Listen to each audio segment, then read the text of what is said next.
अस्सलाम वालेकुम। Programme night addition में हम आपको खुशामदीद कहते हैं। नाजरीन, आज वफाकी काबीना की मंजूरी के बाद हुकूमत ने ब्रॉडशीट कमीशन की रिपोर्ट को पब्लिक किया है। ब्रॉडशीट कमीशन की रिपोर्ट के मुताबिक नैब के अलावा तमाम मुतल्लिका हुकूमती इदारों ने कमीशन से ताउन नहीं किया। ब्यूरोक्रेसी ने रिकॉर्ड छुपाने की और गुम करने की हर मुमकिन कोशिश की। रिकॉर्ड को कई महकमों हत्ता के दूसरे बरे-आज़म तक गायब किया गया। ब्रॉडशीट का रिकॉर्ड तकरीबन हर जगह बशमूल पाकिस्तान लंदन कमीशन के मिसिंग था। ब्रॉडशीट का एसेट रिकवरी मुआहदा हुकूमती इदारों की बैनुल अक़वामी कानून को ना समझने का मुंह बोलता एक सबूत है। हुकूमती इदारों के अदम ताउन पर मोहनदास गांधी को फ़ख्र महसूस हुआ होगा। ब्रॉडशीट कमीशन की रिपोर्ट में ये बताया गया कि स्विस केसेस का 12 डिप्लोमेटिक बैग्स में रिकॉर्ड नैब के पास मौजूद है। नैब जायजा ले कि रिकॉर्ड इसके काम आ सकता है या नहीं। कमीशन ने अपनी रिपोर्ट में यह भी बताया कि कावे मुसावी सजा याफ्ता शख्स है और इसने बाज़ शख्सियात पर बड़े इल्ज़ामात लगाए, लेकिन इसके इल्ज़ामात की तहकीकात कमीशन के TORs में शामिल नहीं थी।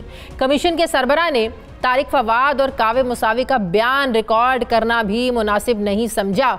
हुकूमत चाहे तो कावे मुसावी के इल्ज़ामात की तहकीकात करवा सकती है। ब्रॉडशीट कमीशन ने रूल्स ऑफ बिजनेस में तरमीम की सिफारिश करते हुए रिपोर्ट में यह भी कहा कि हुकूमती सिस्टम की वजह से मुल्क की बदनामी हुई और माली नुकसान हुआ। सियासी दबाव आमतौर पर हुकाम से गलत फैसले करवाने का बायस बनता है। ब्रॉडशीट कमीशन की रिपोर्ट में जो सबसे अहम बात थी वो कमीशन के सरबराह जस्टिस रिटायर्ड अजमत शेख का एक नोट है, जिसमें उन्होंने कहा कि मारगला के दामन में रिपोर्ट लिखते वक्त गीदड़ों की मौजूदगी भी होती थी, लेकिन गीदड़ भिपकियाँ उन्हें काम करने से नहीं रोक सकती। सवाल यह है कि ये गीदड़ कौन थे, किसने जस्टिस रिटायर्ड अजमत सईद शेख को काम करने से रोकने की कोशिश की, क्यों इदारों ने कमीशन के साथ ताउन नहीं किया। कमीशन की रिपोर्ट से हटकर अगर हम हुकूमत के मौक़िफ़ की बात करें तो वफाकी काबीना के इजलास के बाद प्रेस कॉन्फ्रेंस करते हुए फवाद चौधरी ने बताया कि वफाकी काबीना ने 5 लोगों के खिलाफ फौरी तौर पर क्रिमिनल कार्रवाई का हुक्म दिया, जिनमें अहमद बिलाल सूफ़ी, अब्दुल बासित, गुलाम रसूल, शाहिद अली बेग, हसन साकिब शेख और तारिक फवाद शामिल हैं। फवाद चौधरी के मुताबिक आसिफ जरदारी और पीपल्स पार्टी की जो दीगर क़यादत है ये उस वक्त इसलिए बरी हुई थी कि नैब के पास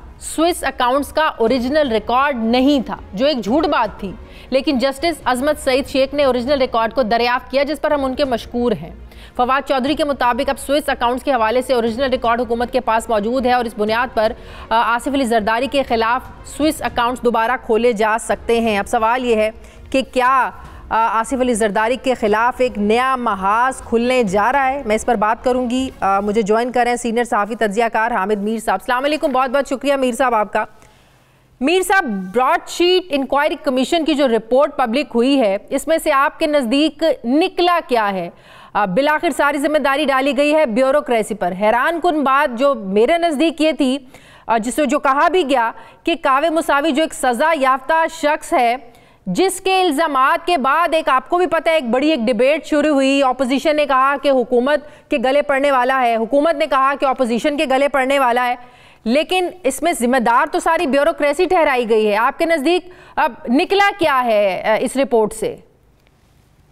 देखें, इस पहली बात तो यह है कि ये रिपोर्ट जो है, इस रिपोर्ट में जिन साहब ने ये इंक्वायरी करके और ये रिपोर्ट लिखी है, जस्टिस रिटायर्ड अजमत सईद साहब, तो अजमत सईद साहब जो हैं, ये जब ब्रॉडशीट के साथ नैब का मुआहदा हुआ था तो उसके बाद ये पहले नैब के प्रोसिक्यूटर जनरल थे और उसके बाद स्पेशल प्रोसिक्यूटर जनरल थे, और कुछ मौक़ों पर इनकी खुद भी ब्रॉडशीट के साथ जो है वो मीटिंग्स वगैरह होती रही हैं और इनको इन तमाम मामलात का पूरी तरह इल्म था।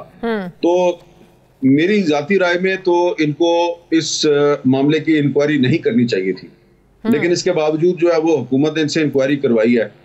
अब इस इंक्वायरी रिपोर्ट में इन्होंने, मेरा ये ख्याल है कि 5 लोग जो हैं उनको आइडेंटिफाई किया कि इनके खिलाफ कार्रवाई होनी चाहिए। अच्छा, उन 5 लोगों में कोई मुझे बड़ी सियासी शख्सियात तो नजर नहीं आ रही। उसमें अब्दुल बासित साहब हैं, एक्स डिप्टी हाई कमिश्नर हैं, वो ये कह चुके हैं जी कि मैं तो नैब के बिहाफ पे काम कर रहा था, और इसी तरह अहमद बिलाल सूफी साहब का नाम है।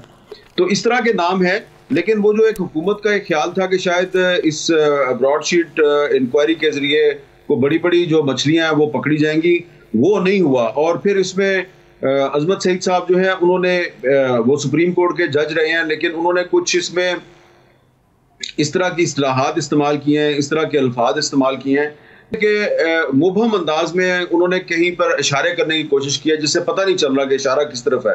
मैं यही पूछने वाली थी आपसे, जो उन्होंने एक अपने नोट में लिखा, रिपोर्ट में जो वो लिख रहे थे कि मारगला के दामन में रिपोर्ट लिखते वक्त गीदड़ों की मौजूदगी भी होती थी, गीदड़ भपकियां मुझे काम करने से नहीं रोक सकती। ये किसकी तरफ इशारा कर रहे थे?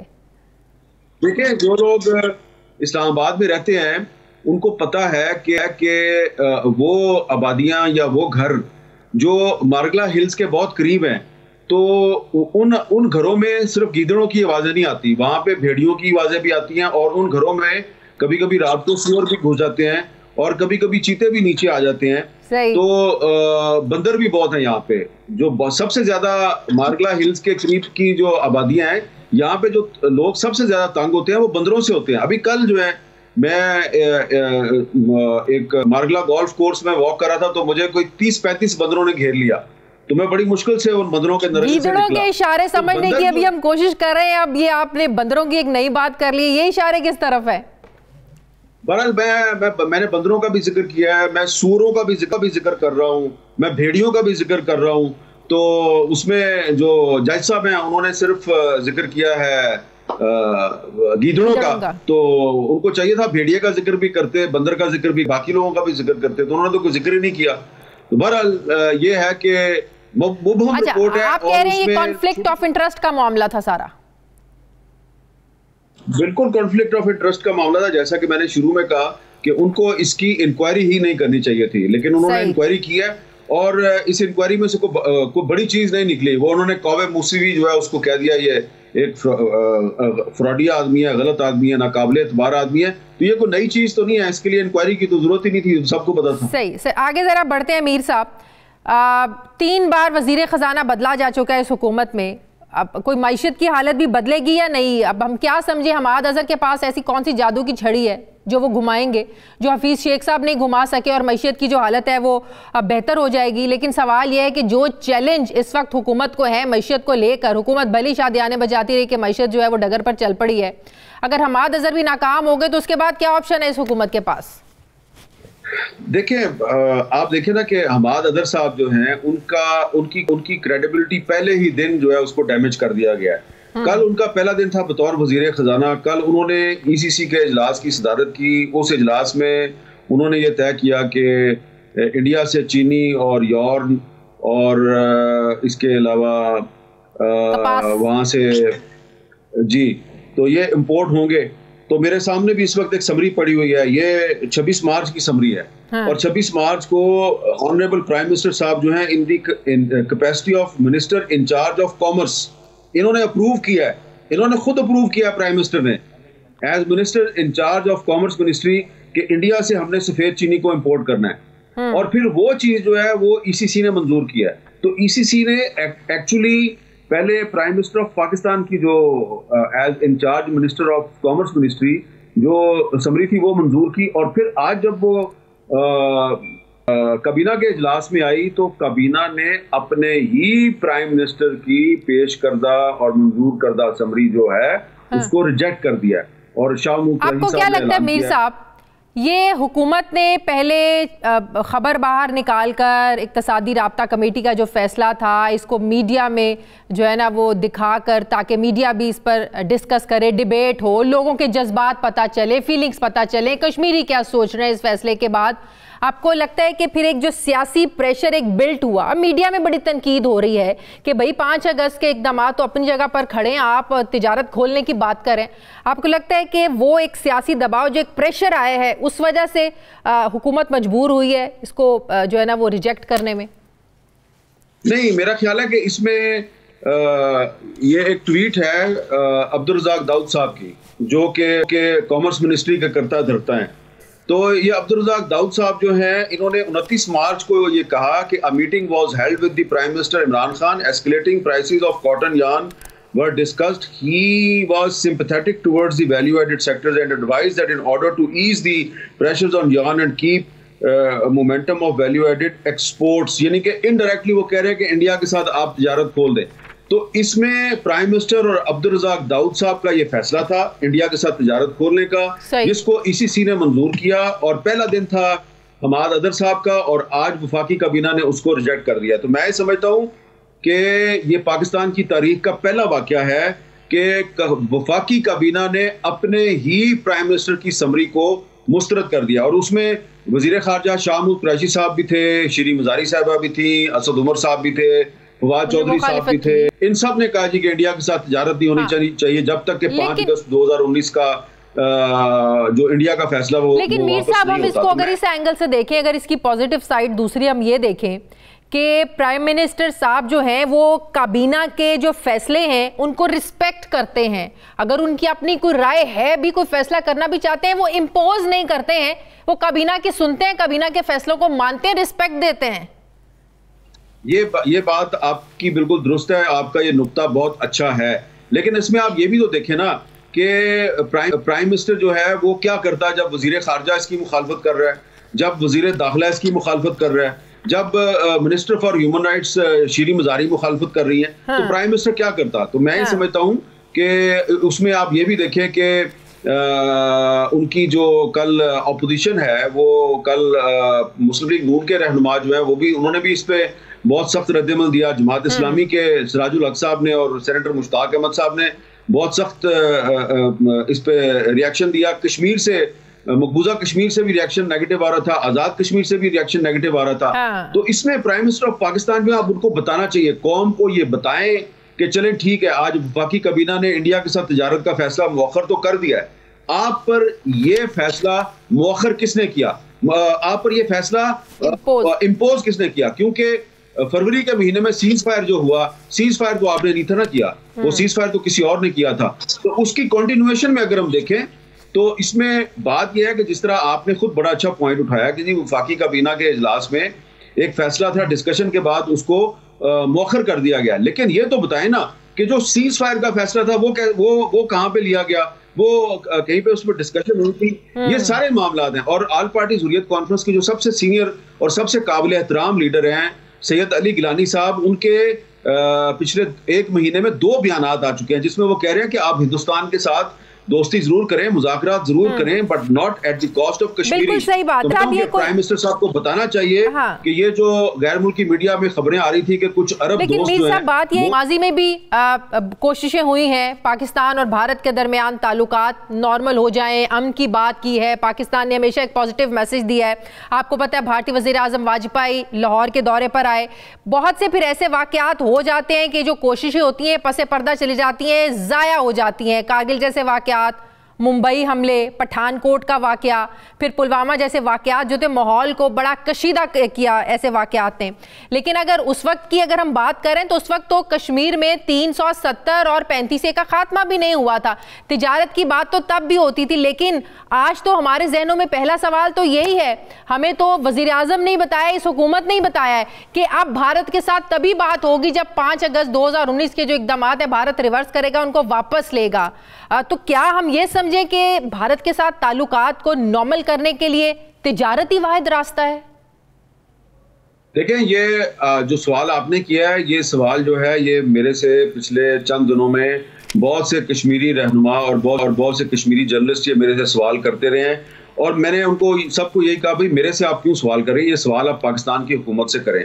तो मैं आपको बड़ी एक फ्रैंकली बात बताऊं, जब फरवरी 1999 में वाजपेयी साहब पाकिस्तान आए थे बस पे बैठ के, और नवाज शरीफ साहब ने उनके साथ एक पीस प्रोसेस शुरू किया था, हमारे उस वक्त भी बड़े तहफ़्फ़ुज़ात थे। मैंने उस वक्त भी उस पर बहुत से अपने एतराज़ात उठाए थे, और मैं उस वक्त भी उस प्रोसेस का सपोर्टर नहीं था।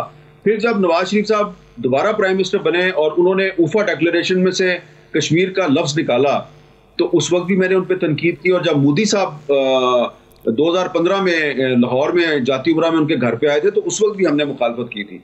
तो लेकिन देखे ना, अब अगर 1999 में और 2015 में जब इंडियन प्राइम मिनिस्टर खुद चलकर आपके पास पाकिस्तान आ रहे हैं और हमने नवाज शरीफ पे तनकीद की, और जो उनके सियासी मुखालफिन थे इंक्लूडिंग इमरान खान, उन्होंने कहा मोदी का जो यार है गद्दार है, गद्दार है। भाई उस वक्त तो 370 मुअत्तल नहीं हुआ था, 35A मुअत्तल नहीं हुई थी। अब तो 370 मुअत्तल हो चुका है। अब तो आपने मोदी को हिटलर करार दे दिया। तो हमें इमरान खान साहब ने अभी तक समझाया नहीं है कि अचानक रातों रात वो ऐसे कौन से वाकयात पेश आए हैं, कौन सा प्रेशर है उन पर कि वो हिटलर जो है उसको अचानक उसने आपको खत लिख दिया, आपने उसको खत लिख दिया। चले आज काबीना ने इंडिया के साथ तिजारत का फैसला मौखर कर दिया, लेकिन कल जो आपने खत भिजवाया मोदी को, उस खत में आपने कश्मीर का जिक्र तो किया, लेकिन ना आपने कश्मीर पे यूएन रेजोल्यूशन का जिक्र किया, ना आपने इंडियन जेलों में जो कश्मीरी लीडरशिप बंद है ना उसका जिक्र किया है। तो ये जो आज काबीना ने इंडिया के साथ तिजारत का फैसला मौखर किया है, इससे इमरान खान साहब ये मत समझे कि उन्होंने लोगों को मुतमिन कर दिया है। उनको बहुत से सवालात का जवाब देना है और ये बताना है कि फरवरी से लेके अभी तक जो आपने कभी सीज फायर का मुआहदा किया है, कभी आप कह रहे हैं दफन कर दें, कभी आप तिजारत खोलते हैं फिर बंद करें, आपको ये बताना पड़ेगा कि वो जो हिटलर था उसके साथ आपकी जो आज आपने अपने कॉलम में एक बड़े खौफनाक खदशे का इजहार किया कि खुदा ना करे वो दिन आए जब 5 अगस्त की भारत में वो अहमियत हो जो 16 दिसंबर की बांग्लादेश में है। जो मैं आपके इस एनालिसिस से समझी हूँ वो ये कि ये कहने की कोशिश की जा रही है कि इमरान खान के दौर में अगर 5 अगस्त हो सकता है तो कुछ भी हो सकता है। इस तरफ इशारा किया आपने। पहली बात तो यह है कि ये मैं चैलेंज करके कहता हूं इमरान खान साहब की हुकूमत को भी और तमाम इंटरनेशनल फोर्सेस को कि पाकिस्तान की हुकूमत को 5 अगस्त 2019 से कुछ दिन पहले पता चल चुका था कि हिंदुस्तान की हुकूमत मकबूजा जम्मू कश्मीर में 370 को सस्पेंड करने वाली है, और इस पर आज़ाद कश्मीर के वजीर आज़म राजा फारूक हैदर से बात की गई कि अगर ऐसा हो जाता है तो फिर हमें क्या करना चाहिए। तो ये जो है मामला जो है ये 5 अगस्त से पहले डिस्कशन हुई, इस पे नेशनल सिक्योरिटी कमेटी की मीटिंग में डिस्कशन हुई। राजा फारूक हैदर ने कहा कि इस पर आपको सख्त मौक़िफ़ इख्तियार करना चाहिए, इसके बावजूद आप नहीं रोक सके। तो ये बिल्कुल कोई अगर समझता है कि वो कौम को बेवकूफ बनाएगा कि हमें तो पता ही नहीं था इसलिए हो गया, आपको पता था लेकिन आपको मोदी ने बेवकूफ बनाया। इसीलिए आप जो इलेक्शन था 2019 में हिंदुस्तान में जो इलेक्शन था उस इलेक्शन से पहले आपने न्यूयॉर्क टाइम्स को इंटरव्यू दिया कि अगर मोदी दोबारा जीत गया तो जनाब इंडिया और पाकिस्तान के दरमियान बहुत बड़ा ब्रेक थ्रू हो सकता है। उसने आपको बेवकूफ बनाया हुआ था और उसने बेवकूफ बनाया, पहली बात। दूसरी बात यह है कि ये जो मोदी साहब हैं ये थोड़े दिन पहले आपको लेटर लिखते हैं, 23 मार्च पर आपको मुबारकबाद देते हैं, और फिर उसके बाद यही मोदी साहब जो हैं ये 25 मार्च को जब बांग्लादेश जाते हैं तो वहां पर जाकर ये कहते हैं कि ये बांग्लादेश की जो आज़ादी की तहरीक है उसमें मेरा बड़ा किरदार है, मैं तो जेल गया था। और फिर हसीना वाजिद के साथ जब ये बैठते हैं तो जो बैकग्राउंड में आपको तस्वीर नजर आ रही है उस पर जनरल नियाज़ी साहब जो हैं वो सरेंडर डॉक्यूमेंट पे दस्तखत कर रहे हैं। तो इसलिए मैंने आपको ये कहा, और ये बात जो है ये मुझे बहुत से सीनियर कश्मीरी रहनुमाओं ने कही है कि भाईजान आज तक पाकिस्तानी कौम 16 दिसंबर 1971 को जो सरेंडर हुआ था वो नहीं भूल सकी, लेकिन वो सरेंडर तो एक जंग के बाद हुआ था। कहीं ऐसा तो नहीं कि 5 अगस्त 2019 को आपने जंग किए बगैर ही कश्मीर पर सरेंडर कर दिया है। तो इसलिए मैंने आज लिखा है कि अल्लाह ना करे कि 5 अगस्त जो है वो पाकिस्तान के लिए और कश्मीरियों के लिए एक दूसरा 16 दिसंबर बन जाए। और अगर इमरान खान साहब जो है उन्होंने जो सवालात हम उठा रहे हैं इनका जवाब ना दिया तो आने वाले वक्त में ये लिखा जाएगा कि जब 5 अगस्त 2019 को हिंदुस्तान ने कश्मीर हड़प किया तो पाकिस्तान का वजीर आजम इमरान खान था। बहुत बहुत शुक्रिया सीनियर सहाफ़ी तज्ज़ियाकार हामिद मीर साहब मेरे साथ है। मुझे ब्रेक लेनी है नाज़रीन, वापस आते हैं छोटे से वक्फे के बाद।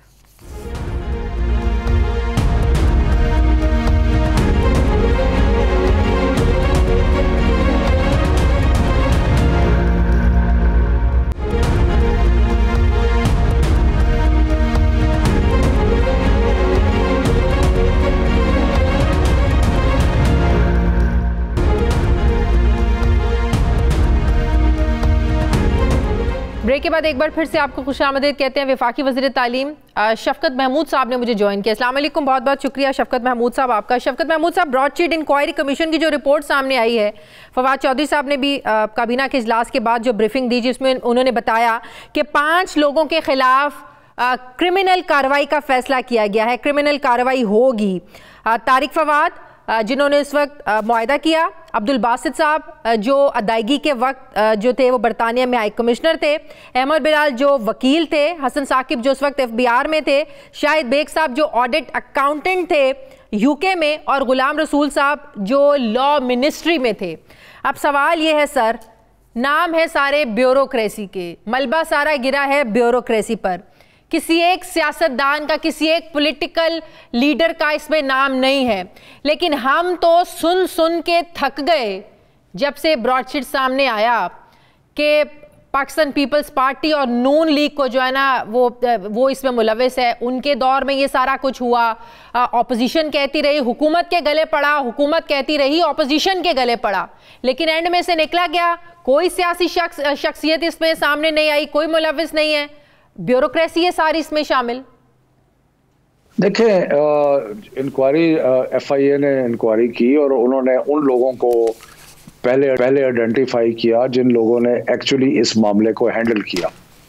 और मुझे उसको तफसीलात जो आपने बताई हैं वो इंक्वायरी रिपोर्ट में है।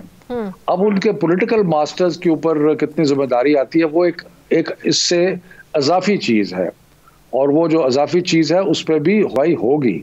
लेकिन ये जो है ये उन लोगों के नाम है या उन लोगों का जिक्र है कि जिन्होंने एक्चुअली इस ट्रांजैक्शन को हैंडल किया, तो इसलिए इसमें कोई अचंभे की बात नहीं है। किनके खिलाफ कार्रवाई होगी? पॉलिटिकल लोगों के खिलाफ जिनके नाम हुकूमत लेती थी, जिनके खिलाफ हुकूमत इल्जाम लगाती थी, उन लोगों के खिलाफ कार्रवाई की बात कर रहे हैं आप, जिनका रिपोर्ट में कोई नाम भी नहीं है? जब इन लोगों की मजीद तफ्तीश होगी, अभी तो इंक्वायरी का आगाज किया है, क्रिमिनल चार्जेस का इल्जाम किया है, वो बताएंगे कि जी हमें फलां ने कहा था, फलां ने ये किया था, वो और चीजें और हकीकतें खुलेंगी। तो ये कोई मामला खत्म नहीं हुआ, ये मामला चलता रहेगा। इसमें एक बड़ी और हैरानकुन चीज है कि सारा मामला जो बहस शुरू हुई मौसवी के इल्जामात के बाद, जिन जिन शख्सियात पर कावे मौसवी ने इल्जामात लगाए, तो बड़ी एक अजीब सी चीज हम लोगों के लिए भी थी और आज रिपोर्ट में भी पढ़ा कि जो इल्जामात कावे मुसावी ने लगाए उसके वो TORs में उन इल्जामात की तहकीकात ही शामिल नहीं थी। मतलब कि TORs में हुकूमत ने एक बहुत बड़ा खला छोड़ दिया, कमीशन को मैंडेट ही नहीं दिया कि भाई आप उन इल्जामात की भी तहकीकात करें जो मुसावी लगा रहा है। नहीं, मेरा ख्याल है कि जो चीजें एसेंशियल थी वो तो TORs में शामिल थी और उसके ऊपर इंक्वायरी रिपोर्ट आ गई। अब वो उस रिपोर्ट पे कार्रवाई होगी। कार्रवाई का क्या मतलब होता है? कार्रवाई का मतलब ये होता है कि FIA जो है वो मुकदमा दर्ज करेगी, मुकदमा दर्ज करके हो सकता है किसी को अरेस्ट किया जा सके जाए। ये सारा जब होगा तो फिर मजीद हकीकतें इश्कार होंगी, जब नई चीज़ें सामने आएंगी। देखें, ये जो इंक्वायरी है इसका मकसद ये था कि जो इस एविडेंस सॉलिड एविडेंस है, हम सॉलिड एविडेंस पे काम करना चाहते हैं, तो वो सॉलिड एविडेंस आएगी, अभी मजीद एविडेंस खुलेगी। और ये हमेशा होता है, सारी तहकीकात में होता है कि जब आप चंद मुल्ज़मों को पकड़ते हैं फिर उससे और चीज़ें आश्कार होती हैं।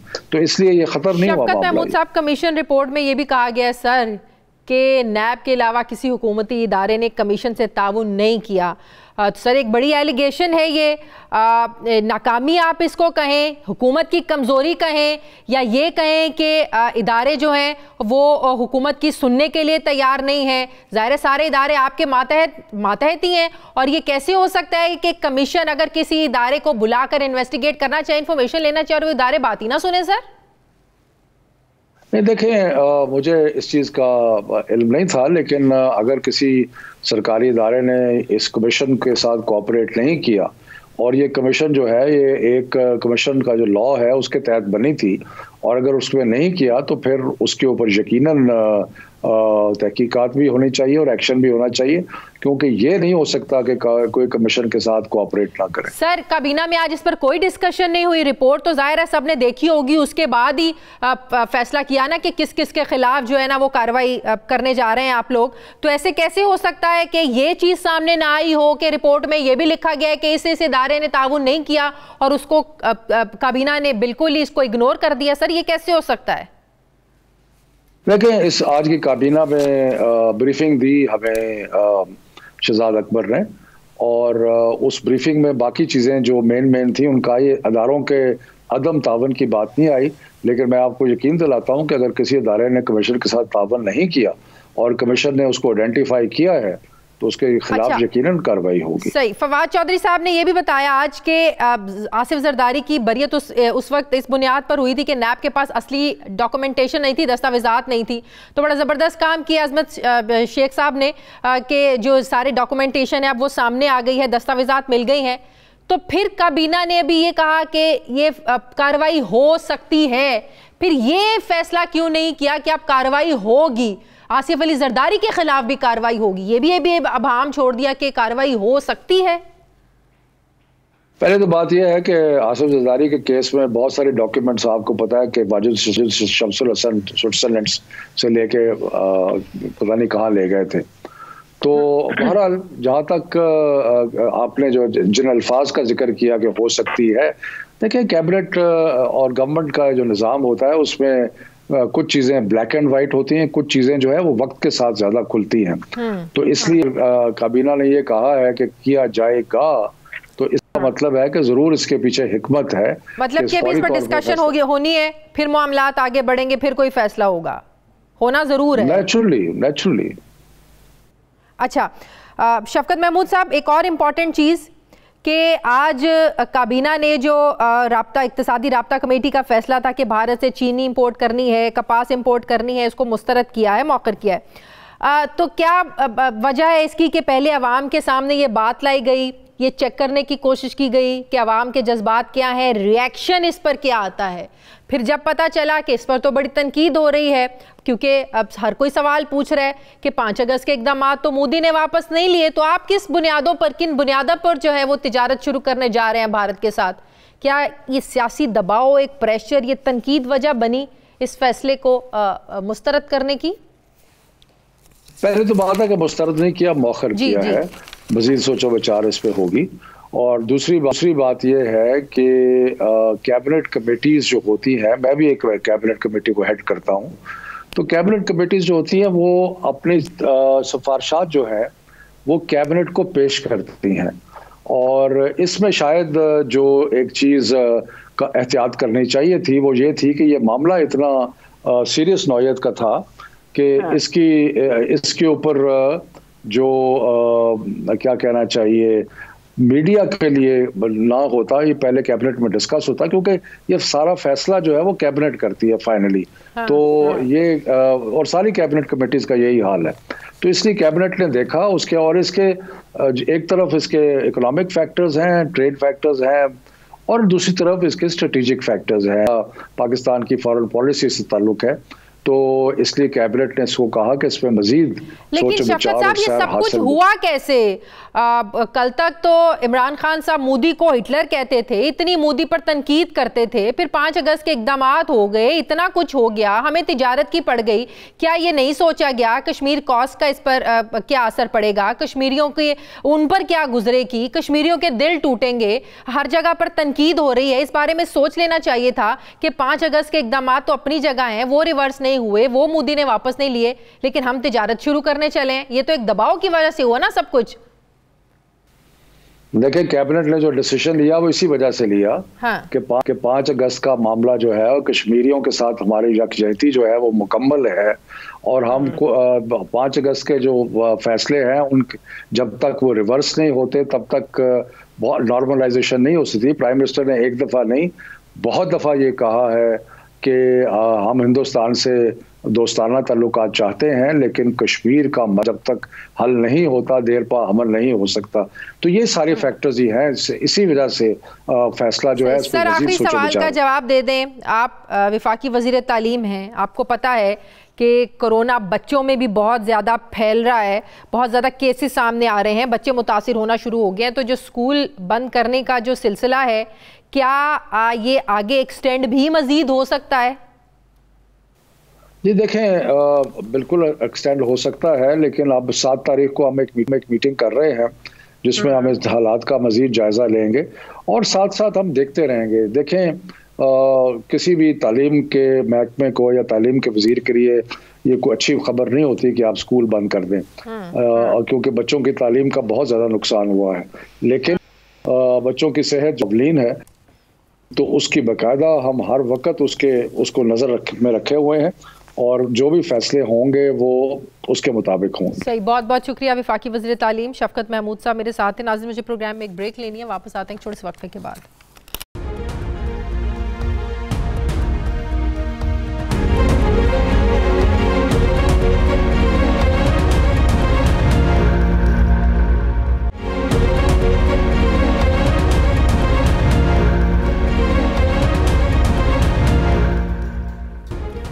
ब्रेक के बाद एक बार फिर से आपको खुशामदीद कहते हैं। नाज़रीन, आज वफाकी काबीना के इजलास में इक्तिसादी राब्ता कमेटी की भारत से चीनी और कॉटन दरामद करने का जो फैसला था इसको मौखर किया है। वफाकी वजीर फवाद चौधरी ने काबीना के इजलास के बाद मीडिया ब्रीफिंग में बताया कि फ़ैसला ईसीसी नहीं बल्कि काबीना करती है और तिजारत के लिए ज़रूरी है कि भारत पहले 5 अगस्त वाली पोजीशन पर जाए। इमरान खान के होते हुए कश्मीर का सौदा कोई नहीं कर सकता। इसी हवाले से वज़ीर ख़ारजा शाह महमूद कुरैशी ने वीडियो पैगाम में कहा कि एक तासुर ये उभर रहा था कि इंडिया के साथ शायद ताल्लुकात मामूल पर आ चुके हैं, तिजारत खुल गई है। वज़ीर ख़ारजा ने इस तासुर की नफ़ी की और कहा कि इस तासुर पर वज़ीर आज़म इमरान खान और काबीना की वाज़ेह और एक मुत्तफ़िक़ा राय ये थी कि जब तक इंडिया कश्मीर की आईनी हैसियत पर नज़रसानी नहीं करता उस वक्त तक इसके साथ ताल्लुकात को मामूल पर लाना मुमकिन नहीं होगा। ज़राए के मुताबिक काबीना के इजलास में 4 वज़रा शाह महमूद कुरैशी, असद उमर, शेख रशीद और शीरी मज़ारी ने भारत से तिजारत बहाल करने के फ़ैसले की मुखालिफत की। इन वज़रा ने इजलास में कहा कि भारत से ताल्लुकात के हवाले से जो मसाइल हैं, ऐसे में चीनी और कॉटन मंगवाने से पाक भारत ताल्लुकात में कोई मुस्बत पेशरफ्त नहीं होगी। अगर देखा जाए तो वज़ीर आज़म का पाक भारत तिजारत की बहाली को कश्मीर से मंसूब करना यकीनन एक अच्छा फ़ैसला है, लेकिन हकीकत यह है कि दोनों ममालिक के वज़ीर आज़म के दरमियान खतूत के जो तबादले हुए और फिर इक्तिसादी राब्ता कमेटी के भारत से तिजारत का जो फ़ैसला था, इससे ये तासुर पैदा हुआ था कि शायद कश्मीर के मौक़िफ़ को कहीं पीछे छोड़ा जा रहा है, कश्मीर के मौक़िफ़ से पीछे हटकर तिजारत को तरजीह दी जा रही है। ये तासुर पैदा हो रहा था। अब सवाल यहाँ ये पैदा होता है कि क्या हुकूमत का पाक भारत ताल्लुकात को कश्मीर से मशरूत करने की वजह क्या अपोजिशन रहनुमाओं की तनकीद है, जो एक बड़ी तनकीद हो रही है हुकूमत पर कि हुकूमत ने ऐसा इक्तिसादी राब्ता कमेटी ने ऐसा फ़ैसला किया क्यों, या हुकूमत को इस मसले की संजीदगी का एहसास ताख़ीर से हुआ, क्या समझा जाए। सवाल ये भी उठता है कि क्या भारत से ताल्लुकात की बेहतरी के लिए क्या किसी बैरूनी दबाव का भी हम शिकार हैं। इसी पर मैं बात करूंगी। मुझे ज्वाइन कर रहे हैं साबिक वज़ीर ख़ारजा खुर्शीद महमूद कसूरी साहब। अस्सलाम वालेकुम, बहुत बहुत शुक्रिया कसूरी साहब आपका। कसूरी साहब, जो पाकिस्तान और भारत के दरमियान ताल्लुकात की बेहतरी की अचानक बातें होने लगीं, अमन की बातें होने लगीं, आप देखें गुज़श्ता महीने हमने देखा कि दोनों ममालिक के मिलिट्री ऑपरेशंस के डायरेक्टर्स ने अचानक कंट्रोल लाइन पर जंगबंदी का ऐलान किया। फिर पाकिस्तानी और भारतीय वज़ीर आज़म के दरमियान ख़त किताबत का एक सिलसिला शुरू हुआ। यौम पाकिस्तान पर भारतीय वज़ीर आज़म ने ख़त लिखा, फिर इमरान खान साहब ने उसका जवाब दिया। आपको क्या लगता है, ये तब्दीली अचानक आ रही थी, ये जो कोशिशें हो रही थी, या पसे पर्दा इसका कोई बैकग्राउंड है? क्योंकि हम सब के जहनों में तो आज भी 5 अगस्त 2019 वाले इक़दामात हैं कि जब तक मोदी वापस नहीं लेता शायद बात आगे नहीं बढ़ सकती। तो आपको क्या लगता है, ये सब कुछ अचानक हुआ या इसका कोई बैकग्राउंड है? देखिए, इसमें कई फैक्टर्स, आपने इतने ज्यादा सवाल पूछे हैं, मैं कोशिश करूंगा इनको जवाब दूं। उसमें यह है कि पहली बात तो यह है कि बातचीत शुरू होना और बात है डिप्लोमेटिक रिलेशंस का दोबारा कायम होना, मेरा ख्याल है वो भी होंगे और होने चाहिए। अप टू डिप्लोमेटिक रिलेशंस तो थे, लेकिन अपग्रेड होकर हाई कमिश्नर लेवल पे मेरा ख्याल है जल्दी आएंगे। लेकिन अगला मसला है क्या पीस प्रोसेस शुरू होगा या नहीं। अब देखें, होता ही है कि ये तो बहुत अच्छी बातें जितनी हैं और मजीद CBMs भी हो सकते हैं, लेकिन जो बात करने वाली है क्या पीस प्रोसेस शुरू होगा। एक तो तज्जिया ये किया जा सकता है कि जब वो लैंग्वेज इस्तेमाल की गई थी to address each others concerns, अब कंसर्न हमारी है, कश्मीर उनकी है, टेररिज्म, तो उन्होंने क्यों बातचीत शुरू कर दी पाकिस्तान से? क्या उन्होंने ये कहना शुरू कर दिया है कि अब टेररिज्म पाकिस्तान से बंद हो गया? वो तो नहीं मानते, सही, वो तो कहते नहीं पाकिस्तान ये कर रहा है वो कर रहा है। और आपने भी सवाल पूछ लिया कि क्या आर्टिकल 370 रिवर्स हो गया। तो देखें, इससे लग ये रहा है कि जरूर पीछे तो बात हुई है। सवाल यह है कि दोनों मुल्क जो हैं वो टेक्टिकल एडवांटेजेस देख रहे हैं और उस पर शायद देख रहे हो हिंदुस्तान पे प्रेशर चाइना का था, और हिंदुस्तान में जो बेवकूफ़ लोग ये कहा करते थे कि जी 2.5 वॉर के लिए हमें तैयार होना चाहिए, और हम हैं, यानी चीन के खिलाफ, पाकिस्तान के खिलाफ और कश्मीर को दबाने के लिए, वो तो खैर बिल्कुल बोगस बात थी।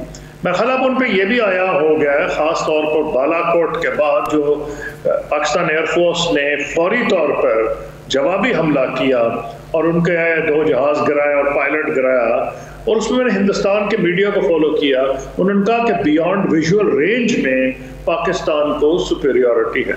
अब पॉइंट यह है कि अगर कन्वेंशनली भी इंडिया इस नतीजे पहुंच गया, क्योंकि अभी तक ये था ना कि न्यूक्लियर तो कोई सोचता भी नहीं था ना, वो तो पागल वाली बात है, लेकिन इंडिया की फौज बढ़ी है, उसकी मईशत तो अनडाउटेडली बहुत बढ़ी है, लेकिन हमें तो सिर्फ अपना दिफा करना है, हमने हिंदुस्तान पर तो नहीं हमला करना। अल्हम्दुलिल्लाह अभी तक जितनी भी कॉन्फ्रंटेशन हुई हैं, कम से कम 10 मरतबा पाकिस्तान की फौज और अवाम ने अपना दिफा बहुत भरपूर तरीके से किया। तो क्या इंडिया को भी अभी अच्छा समझ आ गया होगा कि ये फैक्टर है? कसूरी साहब, अहम चीज ये है कि जो तिजारत शुरू करने की बातें हुई, आज विफाकी काबीना ने तो इस फैसले को मौखर कर दिया जो ईसीसी का फैसला था। ये तिजारत शुरू करने का फैक्टर कितना इंपॉर्टेंट है? हमने माजी में भी देखा कि माजी में भी कोशिशें की गई भारत के साथ ताल्लुकात नॉर्मलाइज करने की, लेकिन बहुत बार ऐसे वाक़यात हुए कि जो माहौल था वो ख़राब हुए, कशीदा माहौल हुआ, मुंबई हमले, पुलवामा जैसे वाक़यात, कारगिल जैसे वाक़यात। लेकिन मेरा सवाल ये है, हमारा मुद्दा ये है कि आज सिचुएशन ये है कि अगर हम तिजारत शुरू करने की बात कर रहे हैं, लेकिन 5 अगस्त के इक़दामात को रिवर्स किए बगैर अगर मोदी नहीं करता तो मामलात कैसे आगे बढ़ सकते हैं कश्मीर के बगैर? देखिए, मेरा ये ख्वाहिश है और उम्मीद है कि हिंदुस्तान में लोगों को ये समझ आ गई होगी कि अगर human rights violations, let me start like this, आपने बहुत ऊंचा सवाल किया है कि मेरी माइंड और तरीके से ट्रेंड है। अगर ह्यूमन राइट्स वायलेशंस हिंदुस्तान खत्म नहीं करता तो ये बात आगे नहीं बढ़ेगी। मुझे अफसोस से कहना पड़ता है, क्योंकि मैंने पीस प्रोसेस में बहुत काम किया है, लिखा है, हम तो मसला कश्मीर के हल तक पहुंच गए थे। तो अब क्या दोनों मुल्क इसके लिए तैयार है? क्या हिंदुस्तान पहली बात तो इस बात के लिए तैयार है कि ह्यूमन राइट्स वायलेशन रोकेगा? अगर वो ह्यूमन राइट्स वायलेशन रोकेगा तो अगला सवाल उठेगा कि फिर ये बात आगे बढ़ सकती है। ये तो नामुमकिन है, बिल्कुल नामुमकिन कि हिंदुस्तान में मार धाड़ किए जा रहा है। एक तो उन्होंने वो जो 4G की जो थी वो उन्होंने इजाजत दे दी है, पहले तो इंटरनेट से भी वो बेचारे गए थे कश्मीरी, वो भी अवेलेबल नहीं था, वो उन्होंने रिमूव किया, लेकिन वो उन्होंने under pressure from Biden administration किया, क्योंकि बाइडन एडमिनिस्ट्रेशन ने इक़्तिदार में आने से पहले बहुत ज़्यादा हिंदुस्तान पे हमले हुए थे इस नौयत के कि जी ये क्या कैसी डेमोक्रेसी है। रैंडम हाउस ने कह दिया टोटली फ्री नहीं, पार्शली फ्री मुल्क है। तो इन सब चीज़ों का भारत पे असर पड़ा है। तो ये उनको टैक्टिकली सूट करता है, और फिर चीन के महाज के बाद उनको टैक्टिकली सूट करता है, हमें भी टैक्टिकली सूट करता है कि हम ये समझते हैं कि अफगानिस्तान में जो तब्दीलियाँ ला रही हैं, हमें फोकस्ड होना चाहिए अफगानिस्तान में। और अगर भारत से हमारी छेड़छाड़ से ज़्यादा जिस किस्म की वहाँ जिस किस्म का गोला बारूद इस्तेमाल हो रहा था लाइन ऑफ कंट्रोल पे, तो 2 सारे हमारे कश्मीरी भाई शहीद हो रहे थे, बहन भाई बच्चे सब वो कश्मीरी शहीद हो रहे थे। तो इसलिए अमेरिकी मीडिया ने जो दावा किया कि पसे पर्दा कोशिशें हो रही हैं जिसमें मुत्तहदा अरब अमारात, अमेरिका और सऊदी अरब का रोल है, तो क्या ये वाकई तीनों ममालिक कश्मीर का जो मामला है, इस मामले की जो सेंसिटिविटी है पाकिस्तान और भारत के दरमियान इस मामले को लेकर, क्या वाकई ये तीनों ममालिक संजीदा हैं कि इस मसले को अब हल करवाना चाहिए? इस खित्ते में तब तक अमन नहीं हो सकता जब तक पाकिस्तान और भारत के दरमियान जो मसाइल हैं इनका हल नहीं होगा। देखिए, इनमें 2 हिस्से आप कर लें। जहां तक सऊदी अरब और यूएई का, उनको तो अनडाउटेड इंटरेस्ट है कि ये हल होना चाहिए, क्योंकि उन पर प्रेशर पड़ जाता है। जब कश्मीर में ह्यूमन राइट्स वायलेशन होती है, हाँ, तो पाकिस्तान के अवाम और हुकूमत उनसे तवक्को करते हैं कि वो बोले। उनके लिए प्रॉब्लम यह है, बोलते तो हैं लेकिन उस तरह खुल के नहीं बोलते जितना पाकिस्तान चाहता है। वो OIC के में बोलते हैं, वो कॉन्टैक्ट ग्रुप में बोलते हैं, लेकिन पाकिस्तान के अवाम हुकूमत उससे ज्यादा एक्सपेक्ट करती है।